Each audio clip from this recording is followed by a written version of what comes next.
Hello दोस्तों, नमस्कार। स्वागत है आपका हमारे यूट्यूब चैनल शेयर जनरल पे।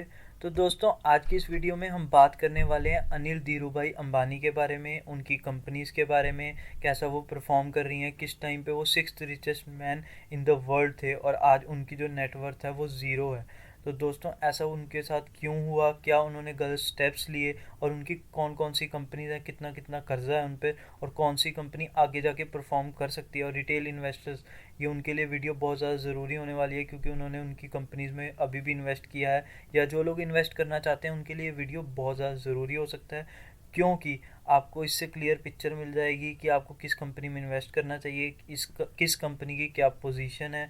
अनिल अंबानी जी कैसे उन्होंने अपना डाउनफॉल खुद किया, कैसे इतना भारी कर्जा लेने के कारण उनकी ये बर्बादी का टाइम जो है वो शुरू हुआ। तो इसमें डिटेल्ड बात करेंगे, तो इस वीडियो को स्किप बिल्कुल मत कीजिएगा। इनकी कंपनीज़ के आगे आने वाले फ्यूचर्स के बारे में भी बात करेंगे, तो इस वीडियो को अंत तक ज़रूर देखिएगा। बट उससे पहले अगर आपने हमारे चैनल को सब्सक्राइब नहीं किया तो चैनल को सब्सक्राइब कर लें और नोटिफिकेशन की बेल को दबाना मत भूलिएगा। तो आइए वीडियो को शुरू करते हैं। तो दोस्तों, सबसे पहले बात करते हैं अनिल अंबानी जी। जब 2008 में 2005 में ये जो हैं अलग हुए थे, अनिल अंबानी जी और मुकेश अंबानी जी, इन दोनों का स्प्लिट हुआ था और 2008 में Anil Ambani was named the sixth richest person in the world by Forbes. तो फोर्ब्स मैगज़ीन आपको पता ही होगा, काफ़ी ज़्यादा फेमस मैगज़ीन है। उन्होंने 2008 में अनिल अंबानी जी, उनकी वेल्थ जो है उसको 42 बिलियन के अराउंड जो है पोर्ट्रे किया था और बोला था कि sixth richest man in the world है। और आज उनकी जो नेटवर्थ है वो बिल्कुल ज़ीरो है। और इसका सबसे बड़ा कारण है कि उन्होंने अपने जो बिज़नेस को एक्सपेंड करने के लिए इतना ज़्यादा कर्जा ले लिया कि वो कर्जा टाइम पर चुका नहीं पाए। मैनेजमेंट फ्लॉप हुई, अच्छे उनके जो थे फ्यूचर के जो प्लान्स थे वो अच्छे नहीं थे और इसी के चलते मुकेश अंबानी जी ने भी देखा और उनकी कंपनी रिलायंस के ऊपर भी बहुत ज़्यादा कर्जा था, जो कि हम जानते हैं। उन्होंने खुद ही कहा था कि 2021 या 22 तक हम डेब्ट फ्री कर देंगे और हमने देखा कोरोना में कैसे उन्होंने अलग अलग डील्स निकाली और रिलायंस को जो है ऑलमोस्ट डेब्ट फ्री अब वो कर चुके हैं। बट अनिल अंबानी जी ऐसा नहीं कर पाए और उन पर भारी कर्जा है अभी भी इस टाइम। और 2008 में सिक्स रिचेस्ट पर्सन होने के बाद आज वो है, उनकी जो नेटवर्थ है वो ज़ीरो है। तो दोस्तों, अब बात कर लेते हैं अनिल अंबानी जी की पहली लाइफ के बारे में। पहले वो कैसे रहते थे, उनकी लिंकअप्स की खबरें भी बहुत आती थी क्योंकि वो बहुत ज़्यादा फेमस पर्सनैलिटी थे। तो दोस्तों, हम आपको बताना चाहेंगे अनिल अंबानी जी का नाम जो है वो सुष्मिता सेन और ऐश्वर्या राय के साथ भी जोड़ा गया था। हालांकि ऐश्वर्या राय के साथ उनका नाम इतना ज़्यादा नहीं जोड़ा गया था, बल्कि बट सुष्मिता सेन जो है उनके साथ उनका नाम काफ़ी ज़्यादा जोड़ा जा रहा था। और ये तक खबरें आ रही थी कि वो डिवोर्स भी ले सकते हैं अपनी वाइफ से, सुष्मिता सेन के कारण। बट कभी भी जो है उन्होंने पब्लिकली इन सब चीज़ों के बारे में नहीं बोला है। बट ये जो है इस टाइम पर भी उनकी वो काफ़ी ज़्यादा खबरों में थे इन चीज़ों को लेकर। बट अब जो है उनका काफ़ी ज़्यादा बुरा हाल है। और हम बात करेंगे अनिल अंबानी जी की फ़ाइट्स के बारे में। उनकी काफ़ी ज़्यादा फ़ाइट्स भी रही हैं, एनडीटीवी के साथ भी उनकी काफ़ी ज़्यादा फ़ाइट्स थी जो काफ़ी फेमस हुई थी। बट जो सबसे बड़ी राइवलरी थी वो उनके खुद के अपने भाई मुकेश अंबानी जी के साथ थी। और दोस्तों, मुकेश अंबानी और जो अनिल अंबानी की जो फाइट थी, बिगेस्ट सिबलिंग राइवलरी कहा गया था। उस टाइम पर काफ़ी ज़्यादा मीडिया में बातें उछाली गई थी एक दूसरे के खिलाफ इन दोनों की तरफ से। और दोस्तों, आपको ये नहीं पता होगा, बहुत सारे लोगों को नहीं पता होगा कि अनिल अंबानी जी ने अपने खुद के भाई को 2008 में जो है सू भी किया था। वो इसलिए क्योंकि मुकेश अंबानी जी ने अमेरिका के एक फेमस पब्लिशर को इंटरव्यू में ये कहा था कि अनिल अंबानी उनके खुद के भाई जो है उन पर इन्वेस्टिगेशन कर रहे हैं, उनकी सारी जो है कंपनीज़ के ऊपर उसमें जो है इन्वेस्टिगेशन कर रहे हैं। और अनिल अंबानी जी ने मानहानि के कारण उन पर 10,000 करोड़ का जो है ये जुर्माना लगाया था और केस किया था। बट बाद में जो है ये केस वापस लिया गया। बहुत सारे लोगों को ये खबर जो है नहीं पता है। तो दोस्तों, ऐसे इनकी लड़ाई हुई थी और उसके बाद जो है इनकी सुलह भी हो गई थी। और बहुत सारे लोगों को लगता है कि मुकेश अंबानी जी अब अपने भाई को बचा लेंगे, क्योंकि बहुत टाइम पहले भी बहुत बार ये नौबत आई है कि अनिल अंबानी जी को जो है वो जेल में भी जाना पड़ सकता है, क्योंकि उनके जो फ्रॉड्स के मामले हैं वो लगातार अब जो है मीडिया में भी आते रहते हैं। और एसबीआई का फ्रॉड भी जो है अभी लेटेस्ट वो भी सामने आया है। और दोस्तों, अब बात कर लेते हैं अनिल अंबानी जी, लोगों को मार्केट में ट्रेड करते हुए ये भी नहीं पता है, जो लोग मार्केट में काम करते हैं उन्हें ये भी नहीं पता है कि अनिल अंबानी जी की कंपनीज कौन सी है और मुकेश अंबानी जी की कंपनीज कौन सी हैं। तो दोस्तों हम आपको लिस्ट में बता देते हैं कि अनिल धीरूभाई अंबानी ग्रुप की जो कंपनीज हैं वो कौन कौन सी हैं और उन पर कितना कर्जा है। तो दोस्तों सबसे पहले है रिलायंस कैपिटल, उसके बाद है रिलायंस कम्युनिकेशन, उसके बाद है Reliance home finance, Reliance infrastructure, Reliance naval and engineering और रिलायंस पावर। तो ये आप 6 कंपनीज अपने स्क्रीन पर देख सकते हैं। ये 6 की 6 कंपनी अनिल अंबानी जी की कंपनीज हैं और इन सभी कंपनीज के ऊपर काफ़ी ज़्यादा कर्जा है और ये सारी कंपनियां जो हैं काफ़ी ज़्यादा प्रेशर में जो है वो डील कर रही हैं इस टाइम पर। और इसमें से सिर्फ रिलायंस पावर एक इकलौती कंपनी है जो प्रॉफिट जनरेटिंग कंपनी है और रिटेल इन्वेस्टर्स को लगता है कि ये कंपनी अभी भी जो है अपने पैरों पर खड़ी हो सकती है। तो इसके क्या नेगेटिव हैं क्या पॉजिटिव हैं सब बात करेंगे, बाकी कंपनीज के बारे में भी डिटेल में बात करेंगे, कौन सी कंपनी का हमारे हिसाब से लगता है कि फ्यूचर में ये कंपनी आपको जो है पैसा कमा के दे सकती है। फिलहाल पहले बात कर लेते हैं कि कौन सी कंपनी पर कितना कितना कर्जा है।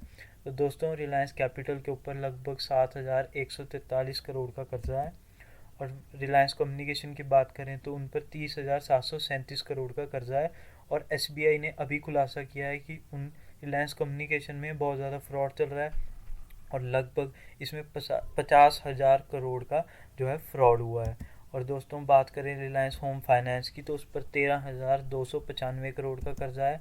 और दोस्तों यहाँ बात करें रिलायंस इंफ्रास्ट्रक्चर की तो उस पर 10,717 करोड़ का कर्जा है। और रिलायंस नेवल की बात करें, नेवल एंड इंजीनियरिंग की बात करें तो उस पर 12,906 करोड़ का कर्जा है। और रिलायंस पावर की बात करें उस पर 22,70 करोड़ का कर्जा है। तो दोस्तों आप लोग देख सकते हैं कि इनकी कंपनीज पर कितना कितना डेप्ट है। और हमने जैसे कि आपको बताया कि रिलायंस पावर के ऊपर जो प्रॉफिट मेकिंग कंपनी है उस पर सबसे ज़्यादा बर्डन है, 22,000 करोड़ का उस पर कर्जा है। तो ये टोटल कर्जा अगर आप देखें तो 96,875 करोड़ का टोटल कर्जा अनिल अंबानी जी के ऊपर इस टाइम पर है। और उनकी जो कंपनीज एनसीएलटी प्रोसेस में भी जा चुकी हैं और वो खुद भी जो हैं जांच के घेरे में हैं। आपको पता ही होगा Anil Ambani to move NCLT against the appointment of RP in SBI matter. तो एसबीआई का मैटर जैसे कि हमने आपको बताया कि एसबीआई ने अभी आके खुलासा किया है कि लगभग 50,000 करोड़ का फ्रॉड रिलायंस कम्युनिकेशन ने उनके साथ किया है। तो वो एनसीएलटी में जा रहे हैं रेजोल्यूशन प्रोसेस के लिए। एनसीएलटी अगर बात करें, अगर आपको एनसीएलटी के बारे में नहीं पता है तो एनसीएलटी की फुल फॉर्म है नेशनल कंपनी लॉ ट्रिब्यूनल। तो हम अपनी पहली वीडियोस में भी बता चुके हैं, जिनको नहीं पता है तो एनसीएलटी एक तरह का कोर्ट ही है जिसमें जो शेयर मार्केट में कंपनीज बैंकरप्ट हुई हैं उन पर सुनवाई होती है ताकि जो उसमें इन्वेस्टर्स हैं, रिटेल इन्वेस्टर्स हैं, वो पूरी तरह से बर्बाद ना हो और जो भी कंपनीज आगे आती हैं उनको ख़रीदने के लिए तो उनका जो है सुलह और उन पर बिडिंग प्रोसेस वगैरह सब एनसीएलटी करवाती है। तो हम आपको बताना चाहते हैं कि अनिल अंबानी जी की 2 कंपनीज रिलायंस नेवल और रिलायंस कम्युनिकेशन दोनों ही एनसीएलटी प्रोसेस में हैं। और बहुत सारे लोगों को लगता है रिलायंस कम्युनिकेशन को जो है जियो टेक ओवर कर लेगा और रिलायंस कम्युनिकेशन उससे ज़्यादा बहुत ज़्यादा पैसा कमा सकेंगे रिटेल इन्वेस्टर्स। बट दोस्तों वो थोड़ा रिस्की हो सकता है क्योंकि उस पर एजीआर ड्यूज़ भी हैं और उसका कुछ अभी पक्का नहीं है। तो दोस्तों अब बात कर लेते हैं जो हमारे हिसाब से शेयर जनरल के हिसाब से हमें जो लगता है कि अनिल अंबानी जी की जो 6 कंपनी हमने बताई आपको जिन पर कितना कितना डेप्ट है उनकी बात कर लेते हैं कि हमें कौन से वो स्टॉक्स लगते हैं जिन पे आप इन्वेस्ट कर सकते हैं हमारे हिसाब से। तो दोस्तों सबसे पहले बात करेंगे रिलायंस नेवल एंड इंजीनियरिंग के बारे में। तो दोस्तों जो लोग हमारे चैनल को फॉलो कर रहे हैं उनको पता ही होगा हमने इस पर पहले भी वीडियोज़ बनाई हैं और अभी हाल फिलहाल में ही 1-2 दिन पहले इस पर वीडियो हमने पोस्ट की थी जिसमें हमने बताया था कि रिलायंस नेवल जो है उस पर बिडिंग प्रोसेस चल रहा है एनसीएलटी के द्वारा। और इसमें जो है जिंदल स्टील्स जो कि बहुत बड़ा कंपनी है, Delhi based 3rd largest India में स्टील्स का काम करती है, उन्होंने भी इच्छा दिखाई है। दुबई की कंपनी है और कोटक स्पेशल सिक्योरिटीज़ उन्होंने भी जो है अपनी इच्छा दिखाई है इस कंपनी को एक्वायर करने के लिए। और इनकी पहले भी खबरें आती रही हैं कि जो रशिया की फर्म है ship building, largest Russian ship building corporation, वो भी जो है इस कंपनी में को एक्वायर करना चाहती है। तो दोस्तों, हम मान के चलिए कि अभी से अगर आप इसमें इन्वेस्ट करते हैं तो ऐसा हमारा मानना है कि ये कंपनी जो है आपको फ्यूचर में पैसा कमा के दे सकती है। 2 रुपये 95 पैसे अभी इसका कंपनी का भाव चल रहा है। तो आप इसको अगर बाय करना चाहते हैं तो हमारी रिकमेंडेशन इसमें बाय की रहेगी। बाकी आप अपनी भी स्टडी इसमें कर सकते हैं। दूसरी कंपनी है रिलायंस पावर। तो दोस्तों, आप देख सकते हैं 4 रुपये 30 पैसे इसका भाव अभी मार्केट में चल रहा है। और दोस्तों, ये दूसरी कंपनी है और इसका हमें ऐसा इसलिए लगता है क्योंकि ये कंपनी जो है प्रॉफिट जनरेटिंग कंपनी है। आपको पता है पोल्यूशन जो है वो बहुत बड़ी समस्या इंडिया में भी बनता जा रहा है, और ये कंपनी ऐसी वैसी नहीं है, लीडिंग कंपनी है। और जैसे कि हमने बताया, ये एक इकलौती कंपनी है जो अभी भी हाल फिलहाल में भी प्रॉफिट जनरेट कर रही है। तो दोस्तों, अगर मैनेजमेंट चाहे, और दोस्तों हम आपको एक और फैक्ट भी बताना चाहते हैं, इस कंपनी के पास इतने स्ट्रॉन्ग एसेट्स हैं। अगर ये कंपनी अपने एसेट्स कुछ बेच देती है और अपना जो है डेप्ट रिड्यूस कर देती है तो उसके बाद भी ये कंपनी आगे जाके परफॉर्म कर सकती है, क्योंकि ये लीडिंग कंपनी है। इसके पास गवर्नमेंट के भी काफ़ी ज़्यादा कुछ बड़े ऑर्डर्स भी हैं, और पावर जो है वो फ्यूचर जो है पावर का ही होने वाला है, ये आप सब जानते ही हैं। तो ये कंपनी भी हमें लगता है कि अगर आप इसको फ्यूचर के लिए होल्ड करके रखें तो ये भी आपको पैसा कमा के दे सकती है। और तीसरा बात करें रिलायंस इंफ्रास्ट्रक्चर के बारे में, तो ये भी काफ़ी अच्छी कंपनी है। और दोस्तों, इसमें हमें थोड़ी सी आप 50-50 की भी देख सकते हैं, क्योंकि इस कंपनी पर ज़्यादा भरोसा हमें भी नहीं है। बट अगर आप देखना चाहें इन दोनों कंपनी के अलावा, तो रिलायंस इंफ्रास्ट्रक्चर ऐसा ही कंपनी है जिस पर आप सोच सकते हैं दांव खेलने के लिए। उसके अलावा बाकी जो 3 कंपनीज हैं उस पर अभी हमें ऐसा नहीं लगता है कि उस पर अभी आप इन्वेस्ट करना चाहिए, क्योंकि ज़्यादा टाइम के लिए आप लॉक हो सकते हो। उनका भी कुछ प्रोसेस क्या होगा क्या नहीं होगा वो कुछ नहीं पता है। रिलायंस नेवल का जैसे कि हमने आपको बताया, वो ऑलरेडी NCLT प्रोसेस में जा चुकी हैं। तो अभी ऐसा नहीं होगा कि कल ही उसको कोई एक्वायर कर लेगा और ये काफ़ी ज़्यादा हो जाएगा। इसमें टाइम लगता है, बट आप इसमें इन्वेस्ट करने का अभी से सोच सकते हैं। रिलायंस पावर भी जैसे कि हमने आपको बताया कि इसमें भी आप इन्वेस्ट करने का सोच सकते हो। और इंफ्रास्ट्रक्चर जैसे कि काफ़ी डिफरेंट प्रोजेक्ट्स में ये कंपनी काम करती है, और अगर मैनेजमेंट इसको अच्छे से चलाना चाहे तो ये कंपनी भी जो हमें लगता है कि ये कंपनी भी जो है परफॉर्म कर सकती है। तो दोस्तों, अब बात करते हैं शेयर जनरल से। इस वीडियो का जो बिग कंसेप्ट है वो हम आपको इससे क्या समझाना चाहते हैं। अगर आप इन्वेस्ट करना चाहते हैं तो स्मार्टली इन्वेस्ट कीजिए। ये सभी कंपनियां पैनिक शेयर्स बन के रह चुकी हैं, और जो रिटेल इन्वेस्टर्स हैं उनको गुमराह किया जाता है वीडियोस के द्वारा कि इस कंपनी में इन्वेस्ट कर लीजिए, 2 साल में 3 साल में ऐसे हो जाएगा वैसे हो जाएगा। ऑपरेटर्स खेलते रहते हैं, शेयर जो प्राइस है उसको अप डाउन करते रहते हैं, और रिटेल इन्वेस्टर्स जो हैं उसमें फंस के रह जाते हैं।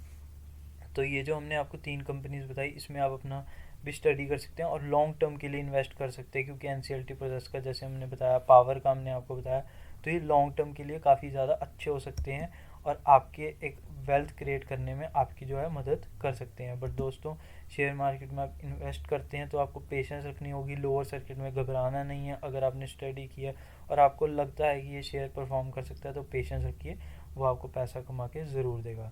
तो दोस्तों, अगर आपको ये वीडियो पसंद आई हो तो वीडियो को लाइक करें, चैनल को सब्सक्राइब करें, ज़्यादा से ज़्यादा वीडियो को शेयर करें, क्योंकि बहुत ज़्यादा मेहनत लगती है और हम देख रहे हैं कि बहुत सारे लोग वीडियोस देख रहे हैं और चैनल को सब्सक्राइब नहीं कर रहे हैं। तो प्लीज़ चैनल को सब्सक्राइब भी ज़रूर करें। और अगर आपको किसी और स्टॉक के बारे में वीडियो चाहिए तो हमें टेलीग्राम पर मैसेज कीजिए या कमेंट बॉक्स में बताइए, हम उस पर भी वीडियो ज़रूर लेके आएंगे। धन्यवाद।